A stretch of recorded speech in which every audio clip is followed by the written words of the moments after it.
gostaria de imediato convidar você para abrir comigo a sua Bíblia na segunda carta de Paulo a Timóteo, capítulo 4. 2 Timóteo, capítulo 4, versos 6 até o verso 18. 2 Timóteo 4, 6 a 18.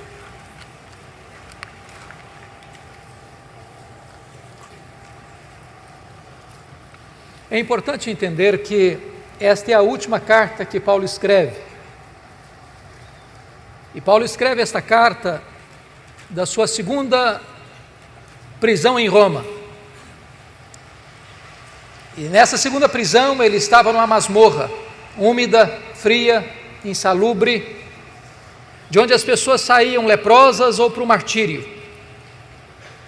Este é o último capítulo desta carta.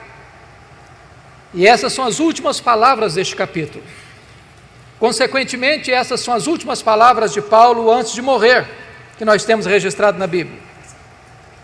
Então é importante entender o que ele está falando. E ele se dirige a Timóteo dizendo assim: quanto a mim, já estou sendo oferecido por libação, e o tempo da minha partida é chegado. Combati o bom combate, completei a carreira, guardei a fé. Já agora a coroa da justiça me está guardada, a qual o Senhor reto juiz me dará naquele dia, e não apenas a mim, mas a todos quantos amam a sua vinda. Procura vir ter comigo depressa, porque Demas, tendo amado o presente século, me abandonou e foi-se para Tessalônica. Crescente foi para a Galácia, Tito para a Dalmácia. Somente Lucas está comigo. Toma contigo Marcos e traze-o, pois me é útil para o ministério. Quanto a Tíquico, mandei-o até Éfeso.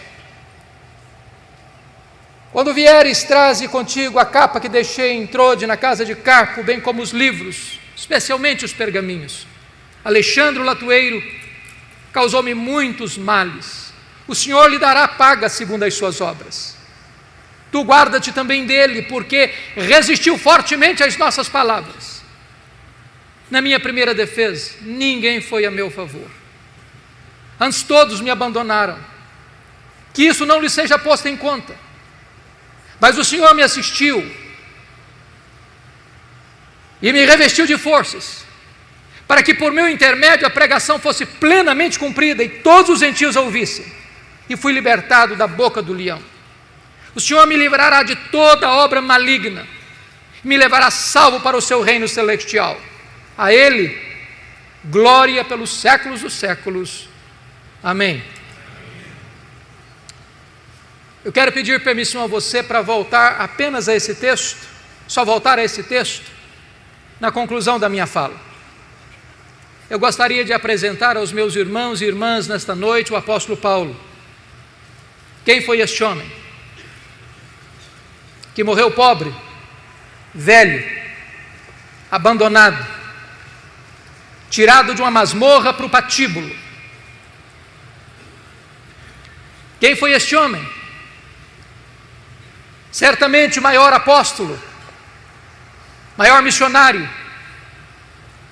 maior teólogo, maior plantador de igrejas da história do cristianismo. Quem foi este homem? Quem foi este homem que, apesar de morrer pobre, velho, cheio de cicatrizes, possivelmente degolado, mas que é mais influente do que todos os Césares de Roma juntos? Quem é este homem? Que ainda exerce poderosa influência, pela graça de Deus, na sua e na minha vida, até hoje. Eu gostaria de apresentar a vocês, nesta noite, o apóstolo Paulo. Primeira informação que nós temos acerca dele está em Filipenses capítulo 3, versículos 5 e 6, quando diz que ele foi circuncidado ao 8º dia, da linhagem de Israel, da tribo de Benjamim, hebreu de hebreus, quanto à lei fariseu, quanto ao zelo perseguidor da igreja. Ele era um judeu puro sangue. Sabemos à luz de Atos 22, versículo 3, que ele foi enviado pelos seus pais para Jerusalém, para estudar aos pés de Gamaliel, neto do grande rabino Hillel, para transformar-se num grande rabino, num grande mestre, num grande líder do judaísmo do primeiro século. Sabemos à luz de Gálatas 1,14 que dentre os da sua idade ele se destacou pelo seu zelo, pela tradição de seus pais. Curiosamente, este homem de fato se torna um grande homem, culto, poliglota, com a sua mente peregrina, com a sua personalidade prismática. Sua cultura era invulgar. Tanto é fato que quando ele chega em Atenas, a cidade de Péricles, de Sócrates, de Platão, de Aristóteles, dos grandes luminares do pensamento grego, ele discute com seus filósofos, estoicos e epicureus, e planta a bandeira do Evangelho no centro da cultura grega, proclamando Jesus Cristo e a sua ressurreição. Quando ele escreve a sua carta a Tito, ele cita Epimênides, um filósofo do 6º século a.C. Era um homem de mente peregrina, era um homem de uma cultura invulgar, era um homem que caminhava com grande desenvoltura pelos corredores do saber humano. Porém, ao mesmo tempo que Saulo de Tarso crescia e se fortalecia em Jerusalém como um rabino judaico, um outro rabino também crescia em Israel, não na decantada Jerusalém, onde estavam os escribas, os fariseus, os saduceus, o sinédrio judaico, mas na pobre, pequena, esquecida e desprezada Nazaré da Galileia, não perlustrando os bancos de uma academia teológica, mas com as suas mãos calejadas na urdidura da luta de uma carpintaria. Aos 30 anos de idade, o rabino de Galileia vai ao Jordão, é batizado por João Batista e dá início ao seu ministério. Diz a Escritura que ele falava e pregava não como os escribas e fariseus, mas pregava como autoridade. Os cegos viam, os coxos andavam, os leprosos eram purificados, os mortos ressuscitavam e a palavra de Deus era anunciada. Mas isso provoca ciúmes e inveja no sinédrio judaico. Começam a persegui-lo, a vigiá-lo, a acompanhar-lhe os passos, com inveja. Contratam testemunhas falsas para acusá-lo, sentenciam-no, acusam-no, levam-no ao pretório romano, e o rabino da Galileia é condenado à morte, e morte de cruz, é crucificado, é sepultado para alívio do sinédrio judaico. Entretanto, no primeiro dia da semana seguinte, uma notícia explodiu em Jerusalém como uma bomba no arraial do inimigo. O túmulo do Rabi da Galileia está aberto, e aberto de dentro para fora, ele ressuscitou. Essa notícia perturbou Jerusalém, e é nesse momento que Saulo de Tarso se levanta como o maior inimigo do cristianismo, como o maior opositor da fé cristã. E o Novo Testamento nos oferece 2 retratos deste homem. O primeiro retrato, Saulo de Tarso, uma fera selvagem. É isso que está em Atos 9:1.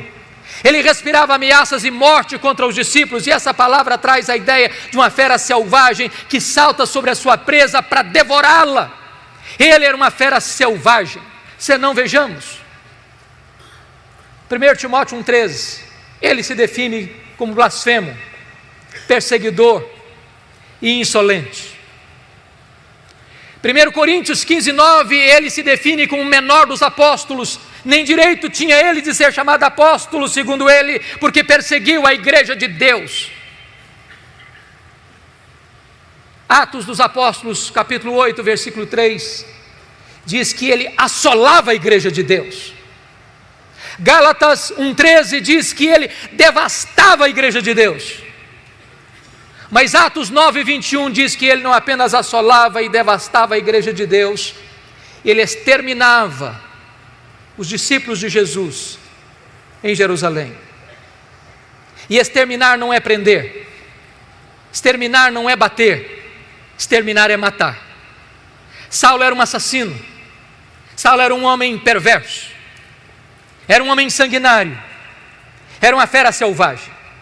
Senão, vejamos, Atos 22, versículo 4 diz que ele perseguiu a religião do caminho até a morte. Ele não perseguia apenas os crentes, ele perseguia a religião dos crentes, ele perseguia o caminho. Mas lemos em Atos 26, versículo 9, que ele entendia que devia fazer muitas coisas contra o nome de Jesus. Ele não perseguia apenas os crentes, ele não perseguia apenas a religião dos crentes, ele perseguia o Deus dos crentes, ele perseguia Jesus. Mas Atos 26, versículo 10, diz que ele encerrou não alguns, não poucos, mas muitos dos santos em prisões. E contra esses muitos santos, dava o seu voto quando os matavam. Ele não mandou matar apenas Estevão, ele mandou matar muita gente em Jerusalém. Ele era uma fera selvagem, ele era um homem sanguinário. Atos 26, versículo 11, diz que por muitas sinagogas, ele afligiu os crentes, forçando os crentes a blasfemar contra Deus. E até por cidades estranhas, demasiadamente enfurecido, ele perseguia os cristãos. Em outras palavras, ele não perseguia os crentes apenas fisicamente, mas também psicologicamente. Ele chegava numa sinagoga e dizia: ou você nega Jesus ou eu te prendo, ou você nega Jesus ou eu te bato, ou você nega Jesus ou eu te mato. Ele era uma fera selvagem. Mas o Novo Testamento nos oferece um segundo retrato deste homem. Ele não era apenas uma fera selvagem, ele era também um touro indomável. Esta figura está em Atos 26, versículo 14, quando o próprio Senhor Jesus aparece para ele no caminho de Damasco, dizendo: Saulo, Saulo, por que me persegues? Dura coisa te é recalcitrares contra os aguilhões. Às vezes pensamos que o Espírito Santo só começou a trabalhar em Saulo de Tarso, lá no caminho de Damasco. Isso não é um fato. Eu entendo que todas as vezes que Saulo entrava numa sinagoga, não respeitando lugar sagrado, toda vez que Saulo entrava numa casa e arrastava homens e mulheres para jogá-los na prisão, não respeitando domicílio doméstico, todas as vezes que Saulo forçava um crente a blasfemar contra Deus, e em vez desse crente blasfemar contra Deus, preferia morrer pelo nome de Jesus, era o Espírito Santo picando a consciência deste homem, era o Espírito Santo ferroando este touro bravo. Mas esse touro bravo não quer ser amansado. Um dos instrumentos que se usa para amansar um touro bravo é o aguilhão. E esta fera selvagem, e esse touro bravo não quer ser amansado. Mas certo dia, respirando ameaças e morte contra os discípulos de Jesus, ele sai de Jerusalém para Damasco. Por volta do meio-dia, o domador de touro bravos bradou desde os céus: Saulo, Saulo, por que me persegues? Dura coisa te é recalcitrares contra os aguilhões. E o domador de touro bravos jogou esse touro bravo no chão. O touro bravo está vencido, o touro bravo está caído, o touro bravo está dominado. O maior perseguidor do cristianismo está convertido, louvado seja o Senhor. Fecha-se aqui o primeiro capítulo da sua vida. Abre-se um novo capítulo, a preparação de Saulo de Tarso para o ministério. Diz a Bíblia que ele foi levado cego daquele caminho à casa de Judas, na rua direita em Damasco, onde fica 3 dias orando e jejuando. Quando o Senhor aparece a um discípulo chamado Ananias, lá em Atos 9,13, e diz: Ananias, vai à casa de Judas, na rua direita, e impõe as mãos sobre Saulo para que ele seja curado. Ananias pergunta: mas Senhor, eu tenho ouvido falar de tanta gente, quantos males tem feito este homem ao teu povo em Jerusalém. Mas o Senhor disse: vai, porque ele é para mim um vaso escolhido, e eu enviarei para longe aos gentios, e eu lhe mostrarei o quanto importa sofrer pelo meu nome. Ananias vai, impõe as mãos sobre ele e ele é curado. Saulo recebe o Espírito Santo e é batizado. E agora eu queria que você abrisse comigo sua Bíblia em Atos 9:20, por favor.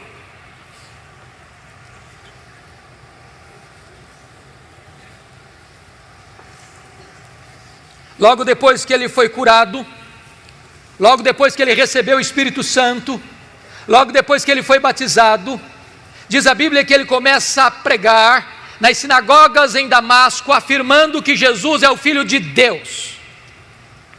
Agora olhe comigo Atos 9, 22, por favor. Saulo mais e mais se fortalecia, confundindo os judeus, demonstrando que Jesus é o Cristo.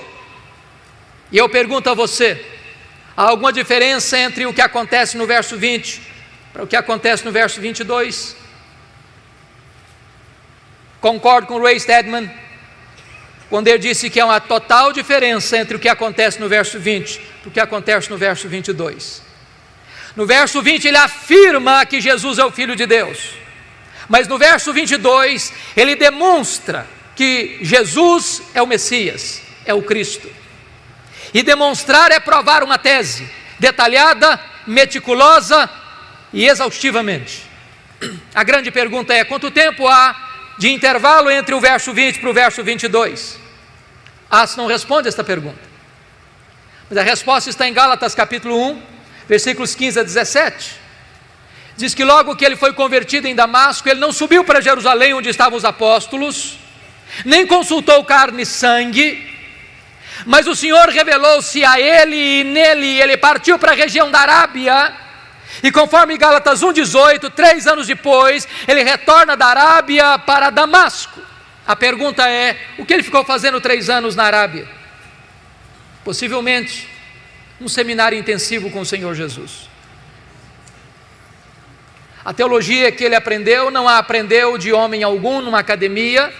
O próprio Senhor Jesus se revela a ele e nele. Certamente nesses 3 anos, ele releu o Antigo Testamento, e ele percebe uma coisa: aquele Jesus que ele perseguira, de fato era o Messias, o Cristo. Convencido desta verdade, ele retorna agora, conforme Gálatas 1,18, para Damasco. E Ray Stedman, e eu concordo com ele, entende que o verso 22 encaixa-se exatamente aqui nesta volta, quando esta verdade está cristalina em sua mente e em seu coração. E agora ele confunde mais ainda os judeus, porque ele não apenas afirma, agora ele prova, agora ele demonstra que Jesus é o Messias. O que acontece? Os judeus querem matá-lo. Ele tem que fugir de Jerusalém, de forma humilhante, dentro de um cesto, muralha abaixo, e agora, conforme Atos 9, 26, ele vai para Jerusalém. E eu queria aqui levantar uma tese, e a tese é esta: quando Saulo subiu para Jerusalém, penso eu, ele não estava ainda governado por uma verdade que marcou sua vida e seu ministério, a doutrina da nova aliança. Verdade essa que ele vai ensinar na sua segunda carta aos Coríntios, capítulo 2, a partir do capítulo 2, versículo 14, quando ele disse: graças porém a Deus, que em Cristo sempre nos conduz em triunfo, e por meio de nós manifesta a fragrância do seu conhecimento, tanto nos que são salvos como nos que se perdem. Para uns cheiro de vida para vida, para outros cheiro de morte para morte, mas quem porém é suficiente para essas coisas? A pergunta fica no ar no capítulo 2, 16, sem resposta. E a resposta vem no capítulo 3, a partir do versículo 4, quando ele diz: a nossa suficiência vem de Cristo. Quando Moisés desceu com as tábuas da lei do Sinai, o povo disse: tudo o que o Senhor falou, nós faremos. Pergunto eu: fizeram? Não fizeram. O que faltou a eles? Sinceridade. Não faltou-lhes poder. Se na velha aliança tudo dependia do homem, na nova aliança tudo depende de Deus. Portanto, a tese é: quando Saulo sobe para Jerusalém, ele sobe com uma ideia na mente. Qual a ideia? Eu sou o homem mais preparado, com melhor currículo, com melhor perfil, para ser o líder da igreja de Jerusalém. E ele tinha motivos para pensar isso, por algumas razões. Primeiro, todos os apóstolos de Jesus eram galileus. E em Jerusalém, na Judéia, os galileus eram recebidos com preconceito e desprezo.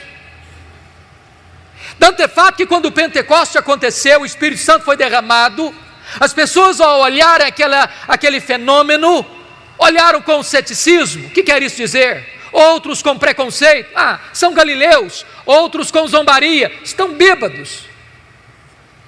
Saulo deve ter pensado: esses galileus jamais poderão lograr êxito no centro nevrálgico da religião, que é Jerusalém. Segundo lugar, os apóstolos de Jesus eram homens iletrados, e Jerusalém era a capital intelectual da teologia. Lá estavam os doutores da lei, lá estavam os escribas, lá estavam os fariseus, lá estava o sinédrio. Saulo deve ter imaginado: eu tenho o melhor perfil, eu tenho o melhor currículo, eu tenho o melhor preparo, eu conheço Jerusalém, eu conheço os corredores eclesiásticos dessa cidade, eu conheço os intestinos dessa cidade, eu persegui a igreja aqui, eu fui criado aqui, eu tenho o melhor perfil para ser o grande líder da igreja. Confira comigo o que aconteceu. Atos 9:26, quando ele chega na igreja, os discípulos não acreditaram na conversão dele. Pensaram que ele estava blefando, pensaram que ele estava sabotando a fé cristã e bateram a porta da igreja na cara dele. Nem recebido ele foi. Mas Atos 9:27 diz que Barnabé o acolheu, o apresentou aos apóstolos, eles o receberam e ele começou a falar e a discutir com os helenistas, entrando e saindo. E de repente os helenistas resolvem matá-lo. E quando os discípulos escutam isso, chegam para Saulo e dizem: Saulo, você não pode ser nosso pastor, você tem que ir embora da nossa igreja. Eu estou me dirigindo a alguns pastores aqui, e vocês sabem que não é fácil para um pastor querer ficar numa igreja, e os membros da igreja não quererem que ele fique na igreja. Não é fácil para um pastor estar convencido de que ele deve permanecer, e os membros estão convencidos que ele deve sair. Sabe o que aconteceu com Saulo? Ele não foi embora. Mas não era apenas os membros da igreja que queriam que ele fosse embora, não. Deus mandou ele embora. Confira comigo Atos 22, versículo 17. O próprio Deus apareceu para ele numa visão, enquanto ele orava, e disse: vai embora de Jerusalém, porque eles não vão te ouvir. Irmão, ser mandado embora da igreja pelo conselho da igreja é uma coisa, ser mandado embora da igreja pela assembleia da igreja é uma coisa, mas ser mandado embora da igreja pelo próprio Deus, parece que não resta outra opção. Sabe o que Saulo fez? Ele não foi embora. Não foi. Veja comigo o versículo 18 de Atos 22, porque ele começa a discutir com Deus, ele começa a razoar com Deus, ele começa a ponderar com Deus, diz: mas Senhor, eu persegui a igreja aqui, quando matou Estevão, tua testemunha estava presente, consentia nisso, até guardei as vestes daqueles que o apedrejaram. Sabe o que ele está dizendo para Deus? Deus, o Senhor vai cometer um grande erro estratégico me tirando, eu sou o cara, eu tenho o melhor currículo, eu tenho o melhor perfil, o Senhor não pode fazer isso. Sabe o que aconteceu? Deus não mudou de ideia, foi Saulo quem teve que mudar e mudar-se. Deus diz: vai. Sabe o que aconteceu com ele? Ele não foi. Volta comigo por favor para Atos 9:30. Diz que os discípulos se reuniram e levaram-no até Cesareia. Preste atenção que ele não foi, ele foi levado, ele não saiu, saíram com ele. Ele saiu de Jerusalém como Ló saiu de Sodoma a reboque. E de Cesareia mandaram-no para onde mesmo? Para Tarso. Onde era Tarso? A cidade que ele nasceu. Sabe o que Deus está dizendo para esse cara que pensa que é insubstituível? Deus está dizendo: meu filho, arruma as malas e volta para casa, porque tudo depende de Deus e nada de você. Mas o pior não havia acontecido. Ele ficou em Tarso cerca de 10 anos no anonimato. Para alguém que queria tanta liderança, ele fica 10 anos no esquecimento, longe dos holofotes. Mas se isso não bastasse, o pior vem aqui em Atos 9:31. Diz que no dia que ele arrumou as malas e foi embora da igreja de Jerusalém, a igreja passou a ter paz e passou a crescer. Você quer coisa pior para um pastor do que isso? Sabe o que Deus está dizendo para esse homem? Tudo depende de mim, nada depende de você.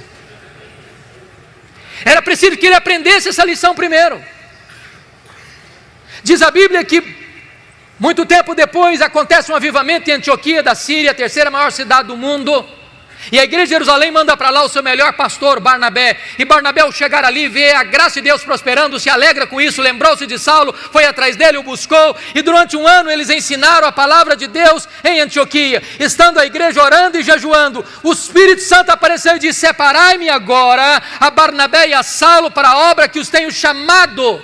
Preste atenção a quem Deus chamou. Não foi Saulo e Barnabé, foi Barnabé e Saulo. Já foi reserva alguma vez? Já ficou na sombra de alguém alguma vez? Já foi liderado por alguém alguma vez? Saulo não era o líder, ele era liderado. Ele tinha que aprender essa verdade: tudo depende de Deus, nada depende de mim. Eles saíram para a primeira viagem missionária e foram para a ilha de Chipre e chegaram em Pafos. E diz a Bíblia que ali o Elimas tentou, um mágico, tentou impedir o procônsul Sérgio Paulo de ouvir o evangelho, e aquele governador estava sedento do evangelho, e Paulo estava pregando para ele, e aquele mágico queria impedir Paulo de pregar o evangelho, e criando dificuldades. E diz a Bíblia que Saulo, cheio do Espírito Santo, fixou os olhos no mágico e disse: ó servo do diabo, até quando perverterás os retos caminhos de Deus, pois ficarás cego. O mágico fica cego, o governador se converte a Cristo, e um temor cai sobre as pessoas. E a partir de Pafos, diz a Bíblia, que Saulo deixa de usar o seu nome judaico Saulo para usar o seu nome romano Paulo, e a partir daí ele vai se transformar no maior líder do cristianismo, porque havia entendido já a verdade: tudo depende de Deus, nada depende de mim. Diz a Escritura que ele chega em perto da Panfilha, e o jovem João Marcos, que era auxiliar dos dois missionários, primo de Barnabé, retorna para sua casa em Jerusalém. Eu não sei por que Marcos voltou. Os scholars têm pelo menos algumas sugestões. Primeiro, ele era muito jovem e pensou talvez que missões fosse um pouco de turismo, e não era nada disso, e ficou frustrado. Uma possibilidade. Segunda possibilidade é que ele era judeu, e talvez a pregação de salvação pela fé chocasse ainda o coração dele, e então ele, não concordando com isso, voltou. Terceira possibilidade, que quando ele saiu de Antioquia, quem era o líder da caravana era o seu primo Barnabé, mas no meio da viagem a liderança muda de rumo, e ele diz: sob a liderança do meu primo teria coragem de ir, mas sob a liderança de Paulo eu estou inseguro, voltou para casa. Uma outra possibilidade. Uma última possibilidade, talvez a mais plausível, é que diz a Bíblia, em Gálatas 4,14, que Paulo pregou o evangelho pela primeira vez na região da Galácia, por causa de uma enfermidade física. Pergunta: que enfermidade física era essa? Enfermidade física é essa que Paulo chama de espinho na carne, em 2 Coríntios capítulo 12, versículo 7. Que enfermidade era essa? Muitos estudiosos entendem que aquela região de Perge da Panfilha, uma região alagadiça, sujeita a muitas enfermidades endêmicas, como malária, que Paulo teria contraído uma doença assim. Isso provocava uma dor de cabeça alucinante, afetando inclusive a sua visão. Tanto é fato que Paulo precisava às vezes de usar um amanuense para escrever, um secretário para escrever, às vezes pegava a pena para fazer a conclusão: veja com que grandes letras eu vos escrevo. Quando ele estava diante do Sinédrio em Jerusalém, o chefe daquela sessão manda bater em Paulo, e Paulo o chama de parede branqueada, talvez porque via tudo lusco-fusco, não sei. O certo é que talvez João Marcos tenha voltado para casa porque pensou: eu não quero ficar doente, muito moço, eu vou voltar para a casa da minha mãe. Certo é que, por causa dessa enfermidade física, Paulo deixa a região pantanosa de perto da Panfilha e sobe as montanhas do Cáucaso e vai plantar igrejas naquela região de Antioquia, da Pisídia, Listra, Icônio e Derbe, com lutas, com lágrimas, com sangue, mas deixa igrejas estabelecidas e liderança firmada. E agora ele retorna da primeira viagem, conforme Atos 14, 27, confira comigo.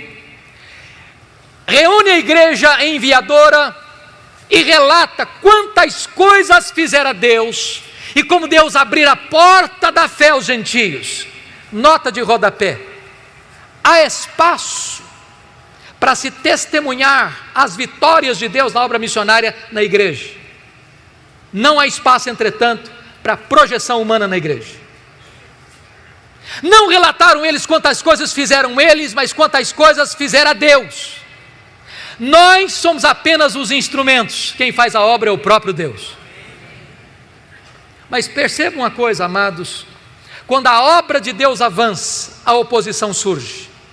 Porque logo em Atos 15:1, diz que quando alguns membros da seita dos fariseus ouviram isso, que os gentios estavam se convertendo, e apenas pela fé em Cristo eles estavam sendo recebidos, eles desceram de Jerusalém para Antioquia e começaram a dizer para os crentes neófitos gentios: se vocês não guardarem a lei de Moisés, se vocês não se circuncidarem, vocês não poderão ser salvos. Ora, isso é perversão da verdade, isso é perversão do Evangelho, isso é agregar alguma coisa a mais ao sacrifício de Cristo, isso é dizer que só a fé em Cristo não é suficiente para a salvação. A teologia não está boa, e quando a teologia não está boa, quanto mais se prega, pior fica. É necessário que a igreja se apegue à verdade, que a igreja volte à verdade, que a igreja proclame a verdade, porque pregar uma heresia torna a situação mais grave e pior do que antes. Por isso a igreja não podia avançar na obra missionária sem primeiro fazer uma correção de rota. Convocaram um concílio em Jerusalém, os presbíteros, os apóstolos se reuniram. Ali falou Pedro, ali falou Paulo, ali falou Barnabé, ali dirigiu Tiago, e aquele concílio toma uma decisão, escreve a decisão, nomeia uma comissão, envia as igrejas para que as igrejas fossem informadas, mostrando que só a fé em Cristo é suficiente para a salvação. Teologia boa, é hora de voltar para a obra missionária. É importante dizer que de Antioquia Paulo escreve possivelmente sua primeira carta, a carta aos Gálatas, para denunciar a influência terrível e devastadora desses judaizantes na igreja.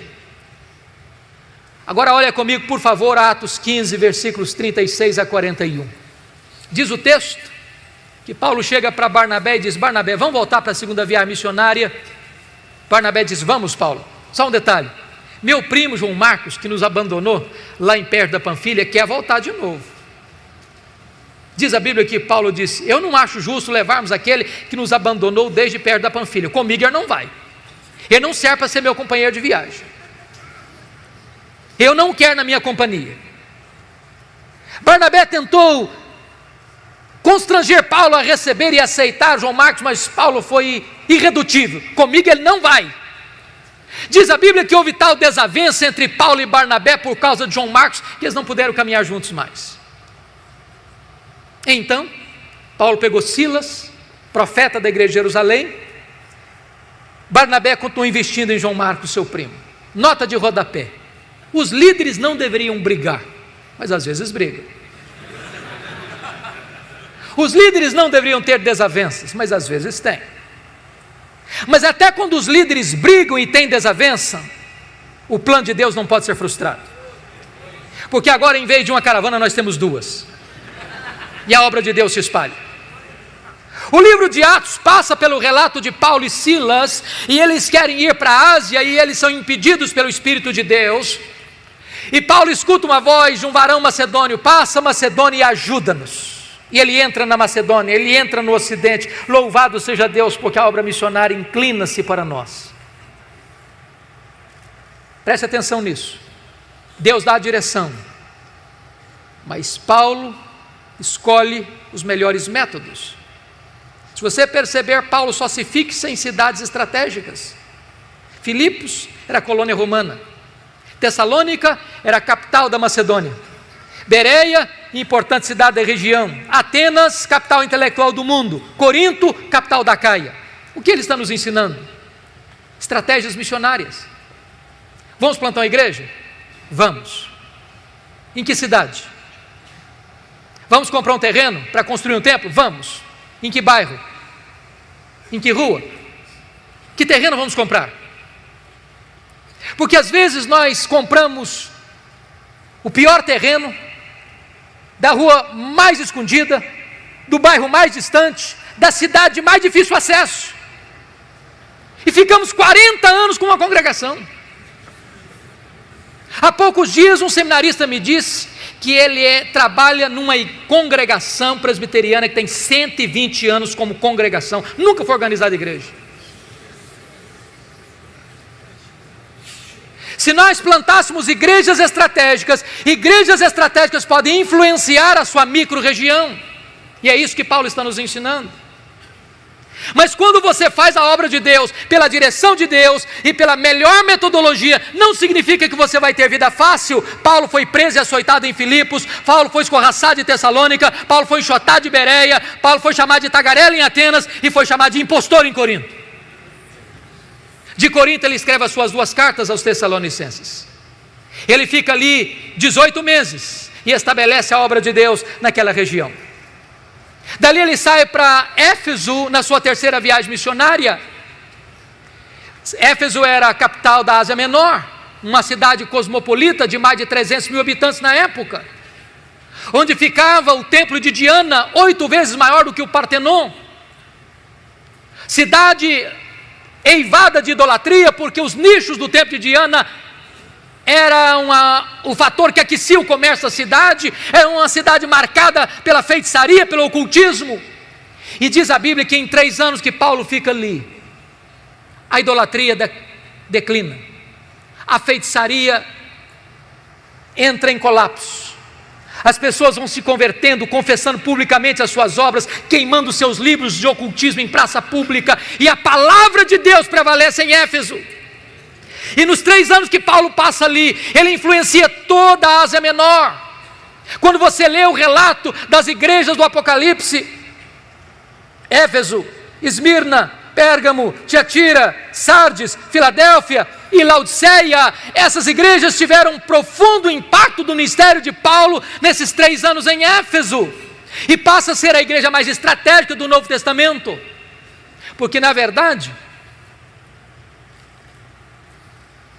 Paulo manda para lá 2 cartas, as 2 cartas a Timóteo, quando era pastor de Éfeso. O apóstolo João escreve seu evangelho, suas 3 cartas da cidade de Éfeso, e aquela igreja influencia o mundo. De Éfeso, Paulo escreve as suas 2 cartas à igreja de Corinto, e agora está saindo de Éfeso para ir para Jerusalém, porque conforme Gálatas 2:10, ele tinha assumido um compromisso de ir para os gentios, mas não se esquecer dos pobres. Conforme Atos 18:2, quando na época de Cláudio, os judeus foram expulsos de Roma e muita gente estava passando necessidades, e Paulo está levando uma oferta para os crentes judeus, colhido das igrejas gentílicas. E quando ele chega na Macedônia, nessa viagem ele para escrever a sua carta mais importante, sua carta aos Romanos. E ele pede oração à igreja de Roma pela viagem que faria, para que ele não fosse morto no caminho pelos rebeldes, e para que a igreja recebesse bem a oferta que ele estava levando. E você pergunta, mas como assim? Você já fez alguma oração assim? Pedir oração para que alguém receba um presente que você quer oferecer? Por que Paulo está pedindo oração? Sabem por quê? Porque Paulo não estava interessado apenas em assistir materialmente a igreja pobre da Judéia, ele estava interessado em costurar a unidade espiritual da igreja, porque ainda muitos crentes judeus tinham reservas com os crentes gentios. E diz a Bíblia que ele se despede dos presbíteros de Éfeso em Mileto e diz para eles: olha, o Espírito Santo me assegura que o que eu vou enfrentar pela frente são cadeias e tribulações, mas em nada eu considero a vida preciosa para mim mesmo, conquanto que eu complete a minha carreira e o ministério que eu recebi do Senhor Jesus para testemunhar o evangelho da graça de Deus. Ele embarca naquele navio, depois de viagens regionais, chega em Cesareia. Ágabo, o profeta de Jerusalém, prende-o com um cinto e diz: você vai ser preso em Jerusalém. Os discípulos tentam demovê-lo, ele diz: o que vocês estão fazendo comigo? Eu estou pronto não só a ser preso, eu estou pronto a morrer por Jesus em Jerusalém. Ele vai e é preso, é acusado, tramam contra ele, 40 judeus entram em conspiração para matá-lo. A notícia vaza, chega o sobrinho de Paulo, chega ao comandante, e Paulo é trasladado naquela noite para Cesareia Marítima, quartel-general de Roma na Palestina. E ele fica 2 anos sendo acusado pelos judeus. Na transição de governo, de Félix para Festo, o governador está prestes a entregar Paulo nas mãos do Sinédrio, e o Sinédrio tentava cooptar o governador para matar Paulo na estrada. Paulo percebeu a trama e diz: eu sou cidadão romano, quero ser julgado em Roma. O governador diz: para César você quer ir, para César você irá. Era a vontade de Deus que ele fosse para Roma, era a vontade de Paulo ir para Roma. No dia que ele embarca para Roma, ele enfrenta um naufrágio. Você pode entender isso? Tinha 276 pessoas dentro daquele navio, 14 dias sem saber se era dia ou noite, o desespero, o pânico, o medo. Um anjo de Deus aparece para Paulo e diz: coragem, Paulo, eu entreguei toda essa gente na sua mão, ninguém vai morrer, mas é necessário que vocês vão dar numa ilha. Quando o dia amanheceu, eles avistaram a ilha de Malta, o navio se despedaça todo, a carga se perde toda, mas eles chegam salvos na ilha de Malta, e os bárbaros malteses os acolhem com urbanidade, fazendo uma grande fogueira para aquecê-los, e a única pessoa que quer manter a fogueira acesa é Paulo, e ele vai pegar um punhado de gravetos para jogar no fogo, e quando ele joga o punhado de gravetos no fogo, uma víbora sai do fogo e prende a mão do Paulo. Aquela cobra tinha 276 outras opções para morder.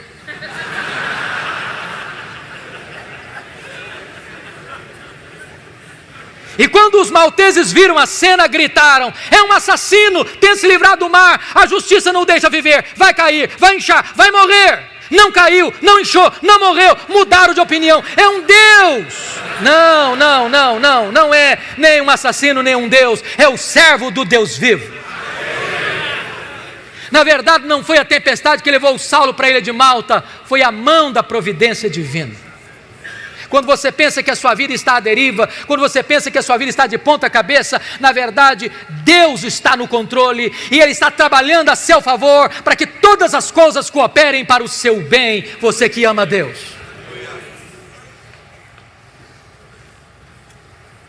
O pai do prefeito estava doente, Paulo orou por ele foi curado. Os demais enfermos vieram e Paulo orou por eles foram curados. E depois dos 3 meses de rigoroso inverno, enviaram Paulo para Roma. E ele chega em Roma, não talvez como sonhara chegar, chega preso, algemado. Mas ele escreve na sua carta aos Filipenses 1,12 o seguinte: meus irmãos, eu quero que vocês saibam que as coisas que me aconteceram têm antes contribuído para o progresso do Evangelho. Se você pergunta: que coisas, Paulo, aconteceram para você? Talvez ele poderia fazer um resumo para nós. Eu fui perseguido em Damasco, eu fui rejeitado em Jerusalém, eu fui esquecido em Tarso, eu fui apedrejado em Listra, eu fui preso e açoitado em Filipos, eu fui escorraçado em Tessalônica, eu fui enxotado de Bereia, eu fui chamado de tagarela em Atenas, eu fui chamado de impostor em Corinto, eu enfrentei feras em Éfeso, eu fui preso em Jerusalém, eu fui acusado em Cesareia, eu cheguei em Roma preso e algemado, mas eu quero que vocês saibam que as coisas que me aconteceram têm antes contribuído para o progresso do Evangelho. Este homem não crê em acaso, este homem não crê em sorte, este homem não crê em azar, este homem não crê em determinismo, este homem não tem medo de sexta-feira 13, este homem não tem medo de olho gordo, este homem sabe que a mão de Deus dirige o seu destino.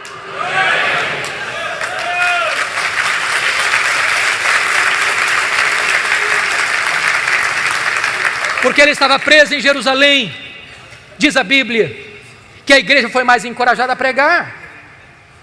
Aliás, Ray Stedman disse uma coisa interessantíssima. Ele disse que um dos melhores métodos e mais eficazes métodos de levar a igreja ao crescimento, eu pessoalmente não gosto dele, é botar os pastores na cadeia. Se os pastores forem presos, a igreja se levantará.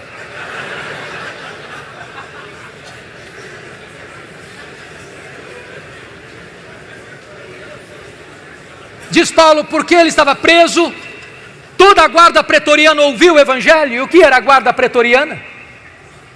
Era a guarda particular do imperador, era a guarda de elite do império, gente que trafegava pelos corredores do palácio, gente que tinha influência política no império.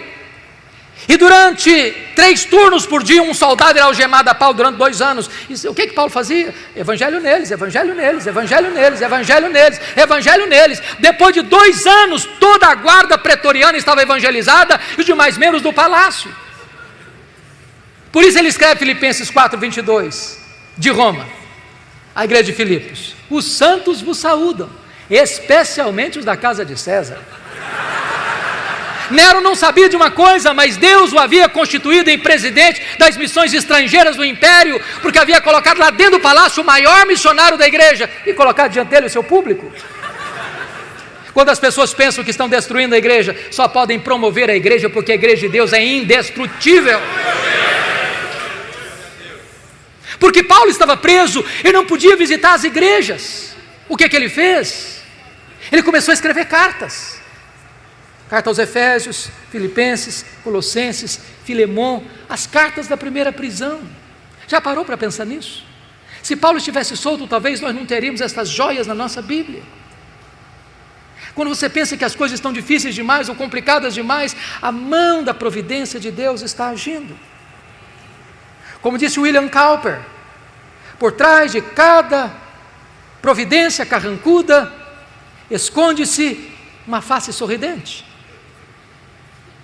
Desta primeira prisão, Paulo orou para sair, pediu para sair e saiu de fato.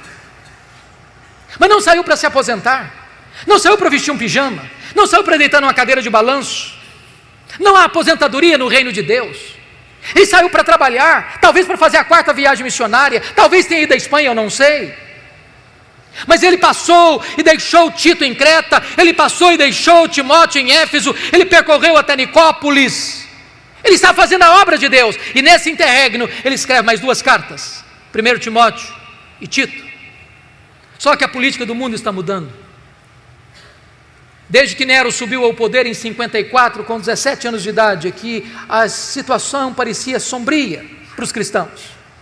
10 anos depois, 9 de julho de 64, segundo alguns historiadores, o próprio imperador Nero pôs fogo na capital do império e subiu para o alto da torre de Mecenas, vestido de ator, assistindo o espetáculo das chamas, 7 noites, 6 dias de incêndio. Quando acabou o incêndio, dos 14 bairros de Roma, 10 deles tinham sido devastados. Os 4 bairros restantes eram densamente povoados por judeus e cristãos. Isso dá a Nero um bom álibi para botar a culpa do incêndio de Roma nos crentes. E começa uma brutal e sangrenta perseguição contra a igreja. Os crentes são queimados vivos. Mais tarde são jogados nas arenas, enrolados em peles de animais, para os cães morderem, para os touros pisarem, para os leões esfaimados da Líbia devorarem. Mas quanto mais sangue era derramado, mais a igreja crescia. Paulo está solto nesse tempo, procurado e caçado como o maior líder do cristianismo, até que põe a mão em Paulo de novo, talvez em Troade, na casa de Carpo. E agora ele é levado não mais para uma prisão domiciliar, é levado para uma masmorra, úmida, fria, insalubre, de onde as pessoas saíam leprosas, ou para o martírio. É desta prisão que ele escreve a sua última carta, 2 Timóteo. E agora eu peço que você abra no texto lido, para que nós encerremos. A grande pergunta é: como é que esse homem se sente? Eu fico pensando que se a vida de Paulo fosse analisada pelas lentes da teologia da prosperidade, ele seria um fracasso total. Está encerrando a vida pobre, velho, cheio de cicatrizes, sem roupa para vestir, abandonado. Mas este homem é mais influente na história do que todos os ricos de Roma daquele tempo. Como é que ele se sente? Primeiro vai fazer uma avaliação para nós do seu passado. Olha comigo o versículo 7. Combati o bom combate, completei a carreira, guardei a fé. Ele diz: a minha vida não foi amenidade não, foi luta. E eu não parei a obra no meio do caminho, eu não desisti da obra não, eu completei a carreira. Eu não negociei a verdade, eu não prostituí o meu ministério, eu não vendi minha consciência, eu guardei a fé. Olhem comigo a avaliação que ele faz agora do seu presente no versículo 6. Quanto a mim, já estou sendo oferecido por libação e o tempo da minha partida é chegado. O que ele está dizendo é o seguinte: não é Roma que vai me matar não, eu que vou me entregar. Eu não vou me entregar para Roma não, eu vou me entregar para Deus. Eu não sou prisioneiro de Roma, não sou prisioneiro de César, sou prisioneiro de Cristo, sou embaixador em cadeias. E ele usa uma linguagem eufêmica para a morte, partida. E essa palavra teria 3 significados. Primeiro, tirar o fardo das costas de alguém, morrer para um crente e descansar das suas fadigas. Segundo, desatar um bote para singrar as águas e atravessar para o outro lado. Morrer para um crente é fazer a última viagem rumo à cidade celestial. Terceiro, era levantar afrouxar as estacas de uma barraca, levantar acampamento e mudar para sua casa permanente. Morrer para um crente é mudar de endereço, é ir para a casa do Pai. Paulo não está com medo de morrer, porque sabe em quem tem crido e sabe para onde está indo. Por isso agora ele faz uma avaliação do seu futuro, versículo 8. Já agora a coroa da justiça me está guardada, a qual o Senhor reto juízo me dará naquele dia, não apenas a mim, mas a todos quantos amam a sua vinda. O que ele está dizendo é o seguinte: não importa se Nero vai me considerar réu, culpado de morte, o que importa é que o reto juiz, Jesus Cristo, diante de quem eu e todos vamos comparecer, já me justificou e já guardou para mim a coroa da justiça. Eu não estou indo para a espada de Roma, eu estou indo para a glória, eu estou indo para receber a minha recompensa eterna. Mas irmãos queridos, este homem não é um super-homem, não é um super-apóstolo, ele é um homem. E ele não tem nenhuma dificuldade em repartir conosco seus sentimentos e as suas emoções antes de morrer. Ele vai falar para nós os dramas que ele está vivendo. E o primeiro drama que este homem enfrenta é o drama da solidão. Olha comigo o versículo 9. Procura vir ter comigo depressa. Olha o versículo 21. Venha, meu filho, mas venha antes do inverno. Olha o versículo 11. Quando você vier, filho, traz Marcos com você. Ele me é útil para o ministério. E eu amo esse versículo, porque eu o comparo com Atos 15, 36 a 41, e um dia Paulo disse: comigo ele não vai, ele não serve para andar comigo. E no final da vida Paulo diz: traz esse menino, eu quero ele pertinho de mim, eu quero encostar minha cabeça no peito dele antes de morrer. Nunca é tarde para nós restaurarmos relacionamentos feridos. Não é fácil chegar no final da vida e sentir solidão, não é fácil. Segunda coisa que Paulo está dizendo para nós é que ele enfrentou o drama do abandono. Olha comigo o versículo 10. Porque Demas, tendo amado o presente século, me abandonou. Meus irmãos, não é fácil ser abandonado no final da vida. Não é fácil ser abandonado na hora que você mais precisa de ajuda. Não é fácil ser abandonado por aquelas pessoas em quem você investiu tanto, e agora, na hora que você mais precisa de um companheirismo, de um apoio, essas pessoas te deixam no meio do caminho. Não é fácil lidar com isso, e Paulo está lidando. Terceiro lugar, olha comigo por favor, Paulo está enfrentando o drama da traição. Olha o versículo 14. Alexandre o latueiro causou-me muitos males. Dizem os historiadores que foi este homem que delatou Paulo, culminando na sua segunda prisão e no seu consequente martírio. É gente que apunhala pelas costas, é gente que puxa o tapete, é gente que celebra quando você chora, é gente que ri quando você está angustiado, é gente que pensa que a vitória dele é o seu fracasso. Paulo está lidando com traição. Não é fácil ser traído, não é fácil. Mas olha comigo o versículo 15, porque Alexandre não resistiu apenas ao pregador, resistiu também à pregação. Tu, Timóteo, guarda-te dele, porque resistiu fortemente às nossas palavras. Quarto lugar, Paulo está enfrentando o drama das privações. Olha o versículo 13 comigo. Ele enfrenta 3 privações. Ele precisa de gente. Deixa eu dizer uma coisa para você: gente precisa de Deus, mas gente precisa de gente.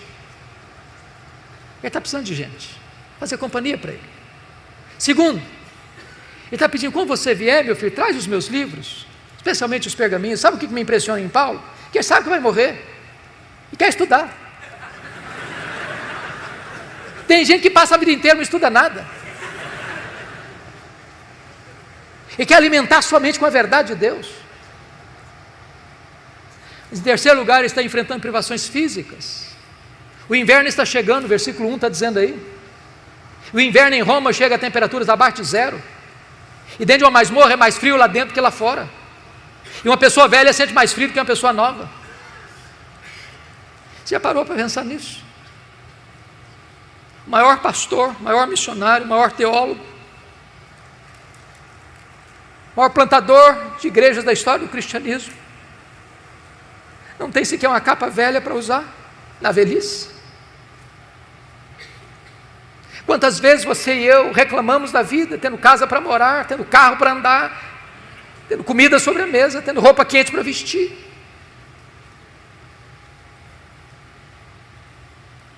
Mas em último lugar, ele enfrenta o drama da ingratidão. Olha o versículo 16 comigo.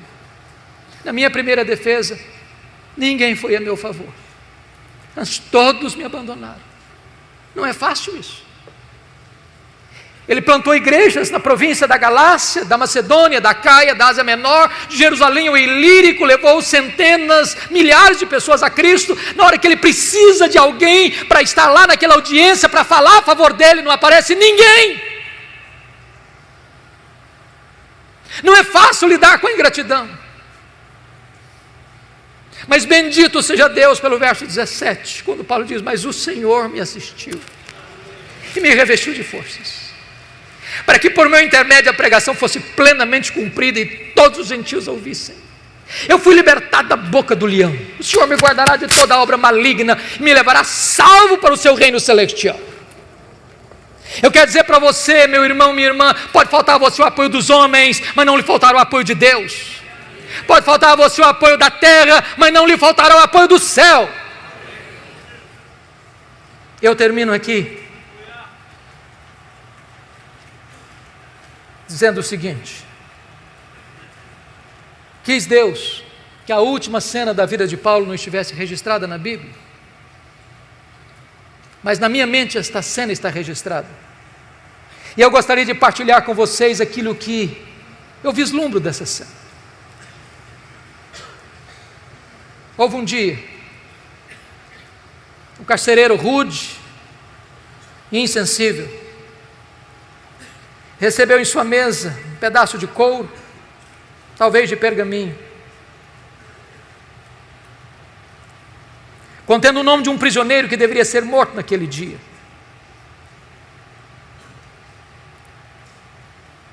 Eu vejo esse homem levantando-se da sua cadeira, pegando um pesado molho de chaves numa mão, uma tocha de fogo na outra mão. Eu vejo esse homem percorrendo um longo, frio, escuro corredor, com passadas largas e pesadas. Eu vejo esse homem abrindo uma porta de ferro pesada e entrando para aquela masmorra escura, com a facho de fogo na mão, e gritando: prisioneiro Paulo, prisioneiro Paulo, prisioneiro Paulo. E lá do fundo da masmorra o velho responde: sou eu estou aqui. Ele é acorrentado,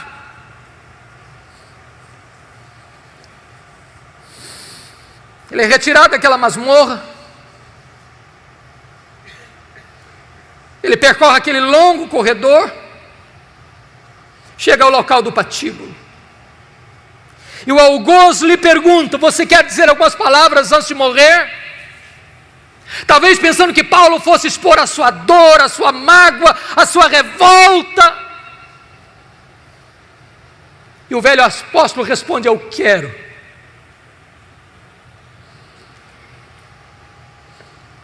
Paulo ergue os olhos aos céus e diz a ele, ao Senhor Jesus, seja glória pelos séculos dos séculos, amém. Botou a cabeça no cepo, a espada de Roma tosou-lhe a cabeça,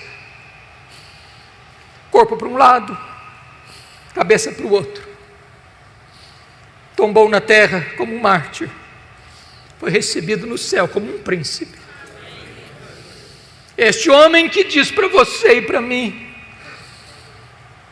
sede meus imitadores, como eu sou de Cristo. Que Deus nos ajude a viver este cristianismo maiúsculo, superlativo, para a glória de Deus.